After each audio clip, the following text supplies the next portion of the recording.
Continuing on in 6.5 here, we'll get into the discriminant, the last part of the lesson. And again, reviewing the type and number of roots that we just talked about. These are your four choices. 2 real rational, 2 real irrational, 1 real rational, and 2 complex roots. When do they occur? Now, we talked about, when I just did all the quadratic formula problems, when they occur. This occurs when b squared, basically the discriminant is b squared minus 4ac.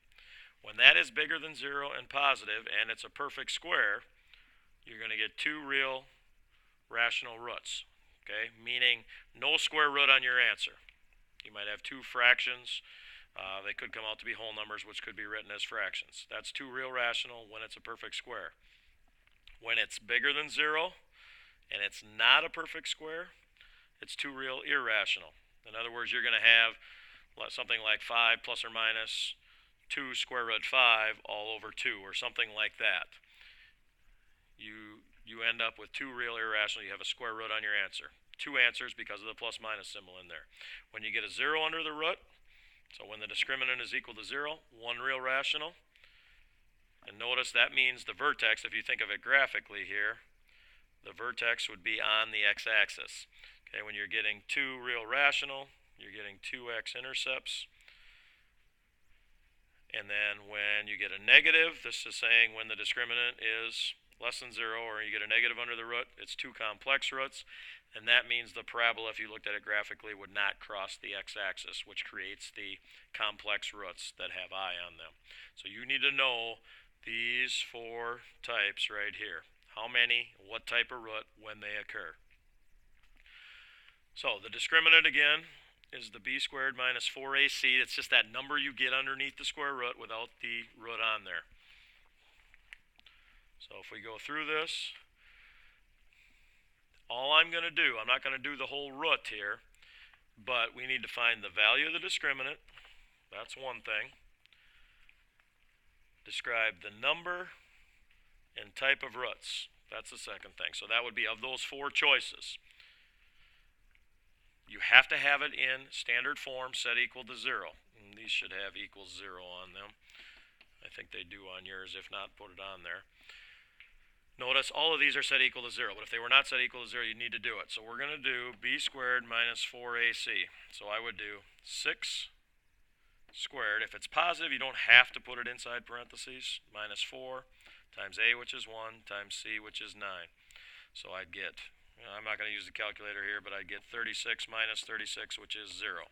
That tells me if you get 0, there's only 1 real rational root. Because when you get a 0 under there, that eliminates the plus minus, which is when you get 2 answers. If you go to b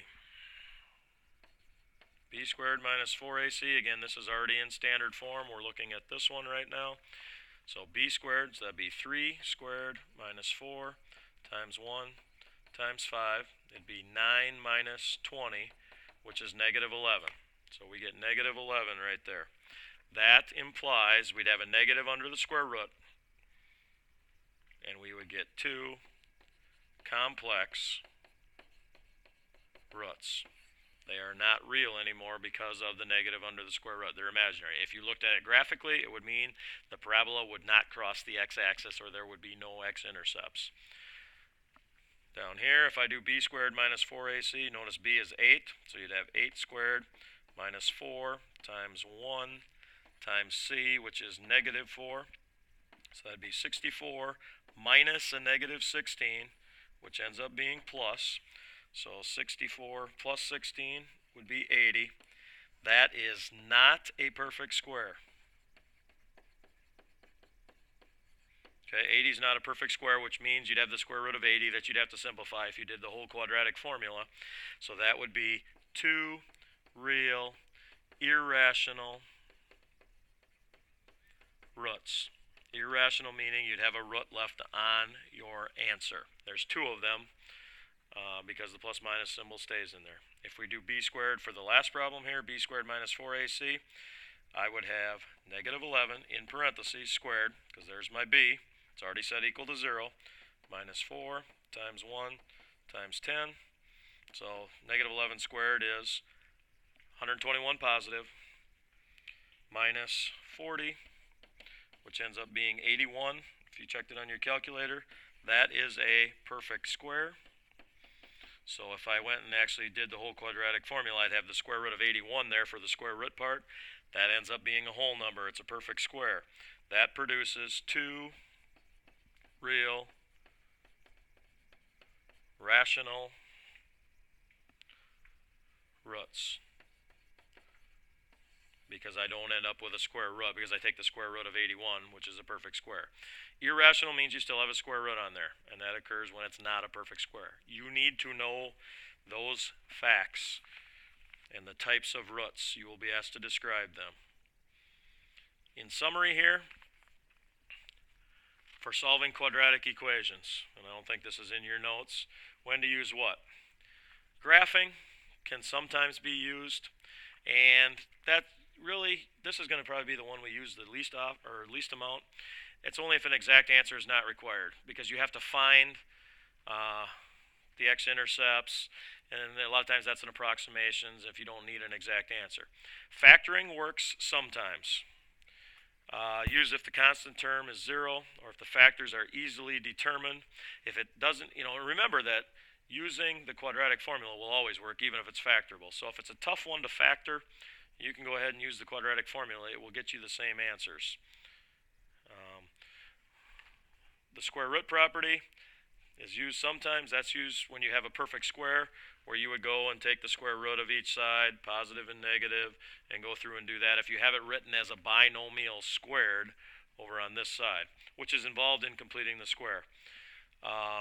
Completing the square always does work, like the quadratic formula. That's useful if they're in this form, where b is even. Remember, if they get fractions involved, completing the square is a little tougher. Here, you can move your 9 over. You'd add 9. You take half of 14, square it. You write it as a binomial squared. We did that, completing the square in 6-4. That always works, along with the quadratic formula. The quadratic formula will always work, whether it's factorable. If you have decimals involved, as you look at this example, you definitely would want to use the quadratic formula, because you wouldn't want to try and factor that, or even complete the square by taking half of the b value, because you have decimals involved. So just kind of a little summary of solving quadratics there.